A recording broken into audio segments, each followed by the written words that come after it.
नमस्कार जी, मैं डॉक्टर मनीष यादव, राय Shri Ayurveda spine clinic, Kanpur, Ashoknagar, Uttar Pradesh. आज हमारे साथ एक और मरीज़ है, उदिता सिंह, और ये हमारे पास लगभग आए थे 5 अप्रैल के आसपास आए थे। देन उसके बाद में जो है इनकी जो कंप्लेंट्स थी, हेडेक था, अपर बैक पेन था, अपर बैक में, शोल्डर्स में, हार्ट में, वेस्ट साइड में, और स्लिप डिस्क और सर्वाइकल स्पाइन का भी इनको कंप्लेन लग रहा था। लगभग 80% के आसपास जो है दर्द हमेशा रहता था। जिस दिन आए थे उनको 60% के आसपास में दर्द था। सुबह के समय अक्सर दर्द होता था। सुबह के समय में जकड़न भी बहुत ज़्यादा रहती थी। आगे झुकने में और देर तक बैठने में बहुत लंबी समस्याएं हुआ करती थी। जो लंबा समय तक ट्रीटमेंट चला, जिन डॉक्टर्स का ट्रीटमेंट चला, उनका मैं नाम नहीं लूँगा, लेकिन फिर भी जो है ज़्यादातर आराम प्रीगाबालिन लेने के बाद मिलता था और रेक्सोल लेने के बाद में मिलता था। खैर, जो एंजाइटी डिसऑर्डर का हमारा फॉर्म रहता है उसमें लगभग 10 आउट ऑफ 8 के आसपास जो है पॉजिटिव थे साइन हमारे। इसके अलावा जब तक इनकी रिपोर्ट्स में बहुत सारी चीज़ें थी, बहुत सारी कंप्लेंट्स थी। जहाँ तक मुझे याद है, जब उदिता जी हमारे पास में आए थे तब तक हम लोगों को जॉगरन सिंड्रोम के बारे में शायद नहीं जानकारी थी, और जॉगरन सिंड्रोम के अलावा जो है ये आर्थराइटिस का एक रूप है जिसके बारे में भी जानकारी नहीं थी, और एलोपैथी में या वेस्टर्न मेडिकल साइंसेज में इसका कोई भी ट्रीटमेंट नहीं है, या एक सिर्फ पेन किलर है, ऐसी भी उनको जानकारी नहीं थी। शायद उसके बाद में जो इनकी रिपोर्ट्स वगैरह हमने देखी, जिसमें कि सर्वाइकल में एनुलर टियर था, जो कि रिपोर्ट इनकी पहले की थी, हमने नहीं करवाई थी, हमारे यहाँ आने से पहले ही था। कंप्लेंट्स में जो दर्द का सीन था वो इतना ज़्यादा था कि वो सर्वाइकल के पेन से और लंबर के पेन जो रेडिएट होते हैं उनसे अलग था। तो डाउट हुआ कि हो सकता है ये अर्थराइटिस हो, इसलिए हमने अपना एएनए की रिपोर्ट कराई। जब एएनए की रिपोर्ट कराई तो उसमें 2 एंटीबॉडी पॉजिटिव आए। देन उसके बाद का सफ़र जो है उदिता जी थोड़ा सा हमें बताएंगी कि कैसा रहा। थोड़ा उदिता जी आप अपने शब्दों में बताएं कि बीमारी का क्या सफ़र रहा आपका। मैं यहाँ जब आई थी 2 महीने पहले, तब मुझे सर्वाइकल का मेन इशू था, जैसे सर ने बोला, और स्लिप डिस्क नंबर में इशू था। तो इन दोनों चीज़ों की वजह से मैं बिल्कुल भी बैठ के काम नहीं कर पा रही थी। पूरे दिन में जो नॉर्मल डेली टास्क होते हैं रोज़मर्रा की ज़िंदगी के, वो भी अच्छे से नहीं हो पा रहे थे। उसके बाद जब मैंने पंचकर्मा थेरेपी लेना स्टार्ट किया तो उसमें शुरू में तो मुझे पेन बढ़ा। उसके बाद धीरे धीरे मेरा पेन बहुत माइन्यूट लेकिन कम होना शुरू हुआ। पहले था कि पेन सिर्फ एक लेवल पर रहता था और उससे ज़्यादा तो बढ़ेगा, कम बिल्कुल नहीं होता था। काफ़ी महीनों से मैं इस चीज़ से परेशान थी, लेकिन थेरेपी लेने के 4-5 दिनों बाद मेरा पेन कम होना शुरू हुआ। ऑल्दो एक लिमिट के आने के बाद वो पेन आगे कम नहीं हो रहा है, क्योंकि मेरा केस काफ़ी पुराना है और अभी मैंने सिर्फ एक सेशन लिया है, मतलब 20 दिन की थेरेपी ली है। आगे और लूँगी तो वो धीरे धीरे उस पर भी फ़र्क पड़ेगा। अच्छा, जो मैंने जॉगरन सिंड्रोम के बारे में जो जानकारी दी, इससे आपको पहले क्या जानकारी थी और उसके बारे में थोड़ा सा। अभी तक मैंने अपने 10 साल की केस हिस्ट्री में एलोपैथी में जितने भी डॉक्टर्स को कंसल्ट किया था, तो नोबडी हैड कंक्लूडेड कि मुझे शोगरेन सिंड्रोम है। ये शब्द मैंने पहली बार यहीं पर आके सुना। इससे पहले मुझे बिल्कुल भी आइडिया नहीं था कि ऐसा कुछ है। क्लियरली बोला जाए तो सारे के सारे एलोपैथी में डॉक्टर्स कहते थे कि आर्थराइटिस या सर्वाइकल या स्पॉन्डिलोसिस, यही सब चीज़ों में से कुछ है, लेकिन किसी ने भी शोगरेन सिंड्रोम की तरफ ध्यान नहीं दिलाया था। वो सर ने ही बताया। उससे पहले मुझे बिल्कुल आइडिया नहीं था कि ऐसा कुछ है। मैं अपने दर्शकों को थोड़ा सा एक बार बताना चाहूँगा जॉगरन सिंड्रोम के विषय में।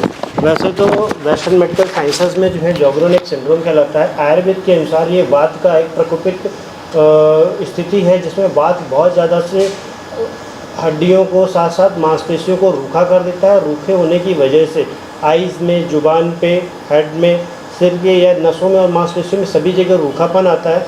इवन पेशेंट के जो है बात करने के बिहेवियर में भी आपको रूखापन देखने को मिल जाएगा। समय जैसे जैसे बढ़ता जाता है, पेशेंट एग्रेसिवली अपनी बीमारी से ज़्यादा जो है वो एंजाइटी के लिए परेशान होने लगता है। वो ये सोचता है कि वो न्यूरो का पेशेंट है और लगातार न्यूरो के डॉक्टर्स को दिखाता है। लंबा समय होने के बाद में ज़्यादातर डॉक्टर्स इसमें जो है नींद की दवाइयाँ, या क्योंकि पेशेंट बार बार कंप्लेन कर रहा होता है, उसको नींद नहीं आ रही होती है, इसलिए वो नींद की दवाइयों को सपोर्ट लेता है या सिजोफ्रेनिया की दवाइयों का सपोर्ट लेता है। आयुर्वेद में वात की चिकित्सा जो कि जो है पंचकर्म या तेल चिकित्सा जो बताई गई, जब हम तेल की चिकित्सा करते हैं तो जो रूखापन होता है सबसे पहले वो दूर होता है।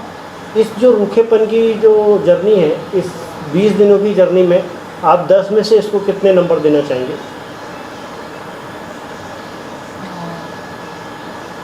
4। 10 में से अभी मैडम ने इसको 4 नंबर दिए हैं और अभी इसमें की थेरेपी हमारी कुछ बाकी है। अब हम इसमें बात करते हैं कि हम लोगों ने इसमें किया क्या और इसको पेशेंट कैसे समझे कि उसको इन चीज़ों पे किन किन बातों का ध्यान रखना चाहिए। देखिए, जिस पेशेंट को जोगरन सिंड्रोम होगा सबसे पहला लक्षण उसकी आइज़ में और जुबान पे मिलेगा।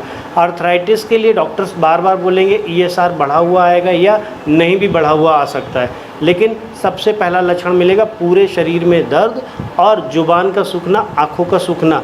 अक्सर कोशिश करता है आदमी, आँखों को मलता है या बार बार पानी पीने के बाद भी प्यास नहीं बुझती, और गर्मियाँ आ जाएँ तो और भी ज़्यादा परेशान होता है। ऐसा पूरे जीवन भर नहीं होता है, हो सकता है कि गर्मियों में ज़्यादा होने लगे, हो सकता है कि सर्दियों में अचानक से 1 महीने ऐसा ज़्यादा होने लगे। तो पेशेंट को उस समय पे एक टेस्ट होता है आर्थराइटिस का अलग से, ANA एंटी न्यूक्लियर एंटीबॉडी और ENA, उसको अपने को पेशेंट को करा करके देख लेना चाहिए, उससे पेशेंट को पता चल जाता है। और उदिता जी, जो अभी पेन का सिनेरियो आपने बताई दिया, अच्छा अब थोड़ा सा हम प्रकाश डालेंगे कि जो है फीमेल्स की सिक्योरिटी पे थोड़ा सा जो थेरेपीज़ होती हैं उसमें आपका क्या अनुभव है? अगर मुझे सिक्योरिटी के टर्म्स में कहना हो तो ऐसा कोई इशू नहीं है। यहाँ पे जब फीमेल्स होती हैं तो उनकी फीमेल्स ही थेरेपी करते हैं। ऐसा कोई प्रॉब्लम नहीं आया मुझे कि उनकी सिक्योरिटी में कमी लगी हो। और भी जो आप अपने तरफ से कुछ बताना चाहते हो या हमारा लिए कुछ भी जो पॉइंट देना चाहते हो हमारे पेशेंट्स के लिए, अगर आपका कोई मैसेज हो या हमारे लिए कोई मैसेज हो? देखिए, सबसे ज़्यादा अभी कोई अगर कॉमन थेरेपी है तो वो एलोपैथी है। तो ज़्यादातर पेशेंट्स सबसे पहले एलोपैथी पे जाते हैं, उसके बाद ही वो आयुर्वेदिक पे जाते हैं, जबकि आयुर्वेदिक हमारी सभ्यता में सबसे पहले आई थी। तो मेरा सुझाव यही होगा कि जितने भी पेशेंट्स आयुर्वेदिक के लिए शक कर रहे हैं या सोच रहे हैं कि वो असर नहीं करता, वो असर करता है, लेकिन हाँ, आपके अंदर काफ़ी धैर्य होना चाहिए। धीरे धीरे काम करेगा, लेकिन बिल्कुल करेगा। मेरे हिसाब से one should always try for Ayurvedic first rather than going for any western therapies. हाँ, उदिता जी का थेरेपी के दौरान एक सवाल आया था या गलती से आया था, मुझे याद है, और मेरे कई पेशेंटों का ये कहना होता है, यहाँ पर भी कहते हैं, बाहर भी कहते हैं कि सर थेरेपी आपकी बहुत कॉस्टली है। तो थेरेपी कॉस्टली होने के पीछे मैं सिर्फ एक ही बात कहना चाहूँगा, आज के डेट में अगर महंगा कुछ है तो वो मैन पावर सबसे ज़्यादा महंगी है, उसके बाद बिल्डिंग्स जो है बहुत महंगी है। अगर इसको आपको हल्का कर दें तो पेशेंट की थेरेपी में पेशेंट को भी पता चल जाता है, उस पर बहुत ज़्यादा कुछ वो नहीं लगता है, क्योंकि मैन पावर के लिए आपको डेडिकेटेड स्टाफ को सिखाना पड़ता है और वो डेडिकेटेड स्टाफ अपनी मन मर्जी के हिसाब से चलता है।